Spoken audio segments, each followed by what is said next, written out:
નમસ્તે મિત્રો, આપણે ધોરણ 11ની અંદર ચેપ્ટરની અંદર હતા ચેપ્ટર નંબર 2 પરમાણુનું બંધારણ, અને આજે હું તમારા માટે ટોપિક લઈને આવેલો છું 2.4.2 કે જેનું નામ છે બોહરના પરમાણુ નમૂનાની મર્યાદાઓ. તો આની અંદર આપણે બોહરના પરમાણુ નમૂનાની જે મર્યાદાઓ છે એનો અભ્યાસ કરશું. આપણા ચેપ્ટરનો આ 19મો વિડીયો છે. ચલો, તો બોહરનો જે પરમાણુ નમૂનો છે એની મર્યાદાની આપણે વાત કરી લઈએ. તો બોહરના પરમાણુ નમૂનાની મર્યાદા, તો આપણે છીએ નિલ્સ બોહરના પરમાણ્વીય નમૂનાની મર્યાદાની અંદર. તો આ નિલ્સ બોહરના પરમાણ્વીય નમૂનાની મર્યાદાની આપણે વાત કરીએ તો નિલ્સ બોહરે જે પરમાણુનો નમૂનો રજૂ કર્યો એ રુથરફોર્ડના પરમાણ્વીય નમૂના પછી રજૂ કર્યો. અને રુથરફોર્ડના પરમાણ્વીય નમૂનાની અંદર જે મર્યાદા હતી કે રુથરફોર્ડનો પરમાણ્વીય નમૂનો પરમાણુની સ્થિરતા, ઇલેક્ટ્રોનની ગોઠવણી સમજાવી નહોતો શકતો.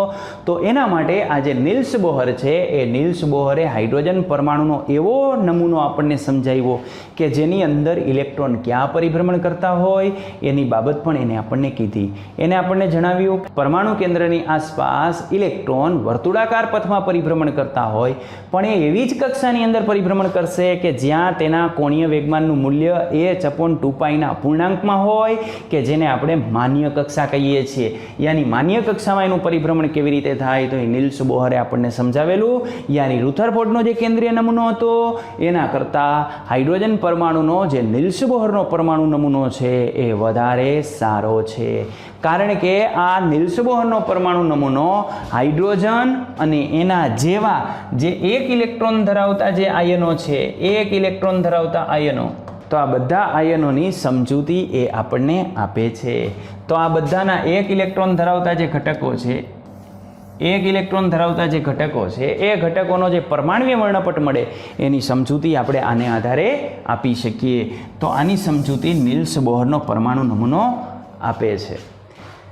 આ ઉપરાંત સ્થાયિતા અને રેખીય વર્ણપટ છે એ પણ સમજાવે છે. પણ કોના સમજાવી શકે છે? માત્ર ને માત્ર એક ઇલેક્ટ્રોન ધરાવતા ઘટકોની સ્થાયિતા અને એના પરમાણ્વીય નમૂના અથવા પરમાણ્વીય વર્ણપટ છે એ સમજાવી શકે છે.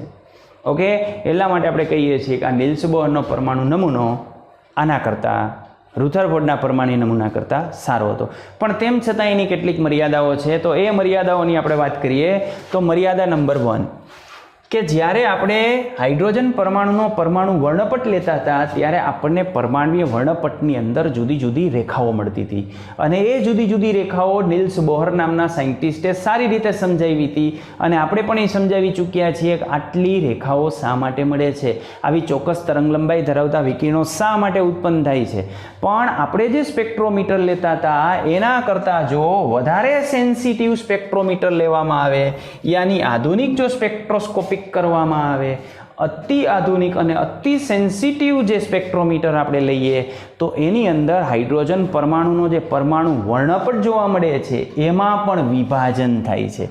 અને એની અંદર હાઇડ્રોજન પરમાણુની અંદર વધુ સૂક્ષ્મ રીતે એ વિભાજિત થાય છે એ વર્ણપટ. કારણ કે વર્ણપટની અંદર શું થાય તો પહેલામાં જે એક રેખા મળતી હતી ને એની જગ્યાએ આની અંદર રેખાઓની સંખ્યા કેટલી થઈ જાય છે તો રેખાઓની સંખ્યા 2 થઈ જાય છે. આવું શું કામ થાય છે તો આ જે રેખા છે એ રેખાનું સ્પ્લિટિંગ થયું કહેવાય. અને આવી રીતે જો નમૂનાની અંદર 2 રેખાઓ ખૂબ બાજુમાં મળતી હોય તો એને આપણે ડબલેટ કહેશું. અને જો આવી 3 રેખાઓ બાજુમાં મળતી હોય તો એને આપણે ટ્રિપલેટ કહેશું. તો જો અતિ આધુનિક સ્પેક્ટ્રોમીટર વડે હાઇડ્રોજન પરમાણુનો પરમાણ્વીય વર્ણપટ આપણે સમજવા જઈએ તો એની અંદર આપણને આવી ડબલેટ અને ટ્રિપલેટ મળતી હોય છે. શા માટે મળે છે તો નિલ્સ બોહરનો પરમાણુ નમૂનો આ સમજાવી શકતો નથી. એટલે આ એની એક લિમિટેશન છે. બીજી વસ્તુ, આજે હાઇડ્રોજન પરમાણુ નિલ્સ બોહરનો પરમાણુ નમૂનો છે એ માત્ર ને માત્ર હાઇડ્રોજન પરમાણુના પરમાણ્વીય વર્ણપટ અથવા તો એના જેવા એક ઇલેક્ટ્રોન ધરાવતા જે પરમાણુ અથવા આયનો છે તેના પરમાણ્વીય વર્ણપટ સમજાવી શકે છે નથી. યાની હાઇડ્રોજન સિવાયના પરમાણ્વીય વર્ણપટ સમજાવવા માટે આ અસમર્થ હતો. માત્ર ને માત્ર એક ઇલેક્ટ્રોન ધરાવતા પરમાણુનો પરમાણ્વીય વર્ણપટ એ સમજાવતો હતો, પણ વધારે ઇલેક્ટ્રોન ધરાવતા પરમાણુનો પરમાણુ વર્ણપટ આના મારફતે સમજાવી શકાતો નથી. આ થઈ એની સેકન્ડ લિમિટેશન. ઉદાહરણ તરીકે આપણે કોઈ પણ લઈ શકીએ, હિલિયમ લ્યો, લિથિયમ લ્યો, બેરિલિયમ, કોઈ પણ આપણે લઈએ કે જેની અંદર ઇલેક્ટ્રોનની સંખ્યા 1 કરતાં વધારે હોય તો એનો પરમાણ્વીય વર્ણપટ આના દ્વારા સમજાવી શકાતો નથી. હિલિયમનો ન સમજાવી શકાય, પણ હિલિયમ +1 નો સમજાવી શકાય, કારણ કે આમાં હવે ઇલેક્ટ્રોનની સંખ્યા 1 થઈ ગઈ એટલે એનો વર્ણપટ કોની સાથે સિમિલર જોવા મળશે? હાઇડ્રોજનની માફક સિમિલારિટી એની અંદર જોવા મળશે. ચલો, આ ઉપરાંત નીલ્સ બોહરનો જે પરમાણુ નમૂનો છે એ પરમાણુ નમૂનો જ્યારે આપણે હાઇડ્રોજન પરમાણુનો પરમાણ્વીય વર્ણપટ લઈએ છીએ તો એ પરમાણ્વીય વર્ણપટની અંદર આપણને જુદી જુદી રેખાઓ મળે છે. પણ આ રેખાઓ, આ જે વર્ણપટ આપણે લેતા હોય એ વર્ણપટ જો તમે વિદ્યુત ચુંબકીય ક્ષેત્રની હાજરીમાં, યાની વિદ્યુતીય ક્ષેત્રની હાજરીમાં અથવા ચુંબકીય ક્ષેત્રની હાજરીમાં લ્યો તો પણ એની અંદર સ્પ્લિટિંગ જોવા મળે છે. એની જે રેખાઓ મળે છે એ રેખાઓમાં વિભાજન જોવા મળે છે. તો એ રેખાઓમાં વિભાજન શા માટે જોવા મળે છે એ નીલ્સ બોહરનો પરમાણુ નમૂનો સમજાવી શકતો નથી. યાની આ બોહરનો સિદ્ધાંત ચુંબકીય ક્ષેત્રની અસર હેઠળ એની અંદર જે સ્પ્લિટિંગ આપણને જે વર્ણપટ મળતો હતો એ વર્ણપટની અંદર વિભાજન થાય છે. કેવી રીતે વિભાજન થાય છે?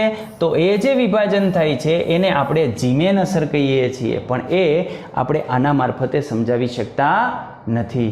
આ જીમેન અસર હું તમને વિડિયાના અંતમાં બતાવીશ કે જીમેન અસર કેવી રીતની હોય. અને આ વિદ્યુતીય ક્ષેત્ર છે એની હાજરીમાં સ્ટાર્ક અસર જોવા મળે છે. આ બંનેની અંદર જે વર્ણપટની રેખાઓ છે એનું વિપાટન યાની સ્પ્લિટિંગ થાય છે એ જુદી પડે છે. શા માટે જુદી પડે છે? તો એ સમજાવવા માટે નીલ્સ બોહરનો પરમાણુ નમૂનો અશક્તિમાન છે. ચાલો, આ ઉપરાંત આપણે વાત કરીએ તો આ નીલ્સ બોહરનો જે પરમાણુ નમૂનો છે એ પરમાણુમાંથી અણુની રચના કેવી રીતે બને છે, યાની જે રાસાયણિક બંધન હોય એ રાસાયણિક બંધન સમજાવવા માટે અસમર્થ છે. કે બે પરમાણુ એકબીજા સાથે સંયોજાઈને અણુ શા માટે બનાવે છે? હાઇડ્રોજન ને ઓક્સિજનના પરમાણુ છે એકબીજા સાથે સંયોજાઈને પાણી શા માટે બનાવે છે? તો રાસાયણિક બંધનું જે નિર્માણ છે એ નિર્માણ નીલ્સ બોહરના પરમાણુ નમૂનાને આધારે આપણે સમજાવી શકતા નથી. યાની અણુ બનવાની જે ક્ષમતા છે એ ક્ષમતા આ નમૂનાની મર્યાદા છે. તો આપણે વાત કરી થોમ્સનના પરમાણુ નમૂનાની, આપણે વાત કરી. એના પછી આપણે જે છે અપડેટ કરી અને રુથરફોર્ડનો પરમાણુ નમૂનો લઈ આવ્યા. રુથરફોર્ડના પરમાણુ નમૂનાની અંદર કેટલીક મર્યાદાઓ હતી તો એની મર્યાદા દૂર કરી અને નીલ્સ બોહરનો પરમાણુ નમૂનો લઈ આવ્યા. પણ આ નીલ્સ બોહરના પરમાણુ નમૂનાની અંદર પણ મર્યાદાઓ રહેલી છે. એટલે પરમાણુના આપણે એક એવા નમૂનાની જરૂરિયાત છે જેની અંદર કોઈ પણ પ્રકારની મર્યાદા ન હોય, એ બધા જ સિદ્ધાંતો સમજાવી શકતો હોય. એના પરથી આપણે કહી શકીએ કે આપણે હજુ સારા સિદ્ધાંતની જરૂર જણાય છે કે જે પરમાણુની બધી જ વિશિષ્ટ લાક્ષણિકતાઓ ધરાવતો હોય અને એની ખાસિયતો સમજાવતો હોય. ઓકે, તો અત્યાર સુધી આપણે આ ચેપ્ટરની અંદર જે જોયું એ વિદ્યુત ચુંબકીય વિકિરણની તરંગ પ્રકૃતિનો અભ્યાસ આપણે કર્યો. અને અત્યારે જે પરમાણુના નમૂના અત્યાર સુધી આપણે આપ્યા એ પણ તરંગ પ્રકૃતિને આધારે આપણે સમજાવી શકાય એવી રીતે સમજાવ્યા. પણ આ વિદ્યુત ચુંબકીય વિકિરણ અને કણ પ્રકૃતિ પણ છે. એટલે હવે પરમાણુના નમૂનાની અંદર જે નવો આયામ આવશે, આપણે જે નવો ઢાંચો આપશું એ આપશું કણ પ્રકૃતિને આધારે, જેને આપણે પરમાણુનો કેન્દ્રીય નમૂના તરીકે ઓળખીએ છીએ. ઓકે, તો એ કણ પ્રકૃતિની ચર્ચા આપણે પછી કરશું. અત્યારે બીજી કેટલીક બાબતો જોઈ લઈએ. હવે કણ પ્રકૃતિવાળો જે તરંગ પ્રકૃતિવાળો પોર્શન છે એ પોર્શન આપણે પૂરો કરીએ છીએ. આગળ કણ પ્રકૃતિવાળું ચાલુ થશે. આના કેટલાક જે છે એ સૂત્ર હું તમને કહી દઉં. આપણી પાસે શક્તિના સૂત્ર છે. વિવિધ એકમોની અંદર શક્તિના સૂત્રો જણાવો. શક્તિ યાની ઈ, ઈના આપણે સૂત્રો લખવાના છે જુદા જુદા. તો પેલું આપણી પાસે ફોર્મ્યુલા છે En. En is equal to -21.8 × 10⁻12 Z²/n². અહીં આપણને આ પરમાણુના નમૂનાની અંદર ખાસ કરીને હાઇડ્રોજન પરમાણુનો જે નમૂનો છે એ નમૂનાની અંદર nમો જે ક્રમ છે, nમો સ્તર, બરાબર. તો આ nમા સ્તરની ઇલેક્ટ્રોન ઇલેક્ટ્રોન એનમાં સ્તરમાં હોય ત્યારે આપણે એની ઉર્જા જોતી હોય તો આપણને આ સમીકરણના આધારે મળે En ઇઝ ઇક્વલ ટુ -21.8 ગુણ્યા 10⁻12 ઝેડ સ્ક્વેરના છેદમાં n સ્ક્વેર. ઝેડ સ્ક્વેર આપણે શેના માટે મૂકીએ છીએ? પરમાણુ ક્રમાંક માટે. હાઇડ્રોજન માટે હોય તો આપણે 1 મૂકશું અને અહીં કિંમત આપણને મળશે અર્ગની અંદર. ઓકે, ચાલો બીજા એકમની આપણે વાત કરીએ તો જો આપણે ઇલેક્ટ્રોન વોલ્ટ પર એટમની અંદર જોતી હોય તો કેટલી મળે? તો ઇલેક્ટ્રોન વોલ્ટ પ્રતિ એટમની અંદર જોતી હોય તો En નું સૂત્ર આપણને આમ મળશે En ઇઝ ઇક્વલ ટુ -13.6 ગુણ્યા ઝેડ સ્ક્વેરના છેદમાં n સ્ક્વેર. તો આ ઇલેક્ટ્રોન વોલ્ટની અંદર તમારે જોતી હોય શક્તિ એની તો આ રીતે મળે.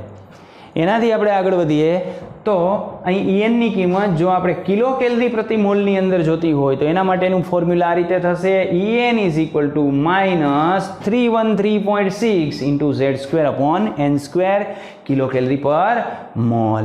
બરાબર. જૂલ પર એટમની અંદર જોતી હોય તો જૂલ પર એટમ માટે છે આપણે આ તો લખતા જ હતા En ઇઝ ઇક્વલ ટુ -2. મિત્રો આપણે જીમેન ઇફેક્ટની વાત કરવાની હતી તો આ જીમેન ઇફેક્ટ છે. અત્યારે ગ્રીન લાઈન દેખાય છે. હવે જો એ એક લાઈનનું સ્પ્લિટિંગ થયું વધારે જગ્યાએ, જો એનું સ્પ્લિટિંગ થયું, સ્પ્લિટિંગ કેન્સલ, વિદ્યુત ચુંબકીય ક્ષેત્ર દૂર કરી દીધું, વિદ્યુત ચુંબકીય ક્ષેત્ર લાગુ પાડ્યું, વળી પાછું સ્પ્લિટિંગ થયું, વિદ્યુત ચુંબકીય ક્ષેત્ર ધીમે ધીમે આપણે દૂર કરતા જઈએ છીએ એટલે વળી પાછું મૂળ અવસ્થામાં આવી જશે. તો આ જે અસર છે એને આપણે જીમેન અસર કહીએ છીએ. Okay, thank you. Like, share and subscribe.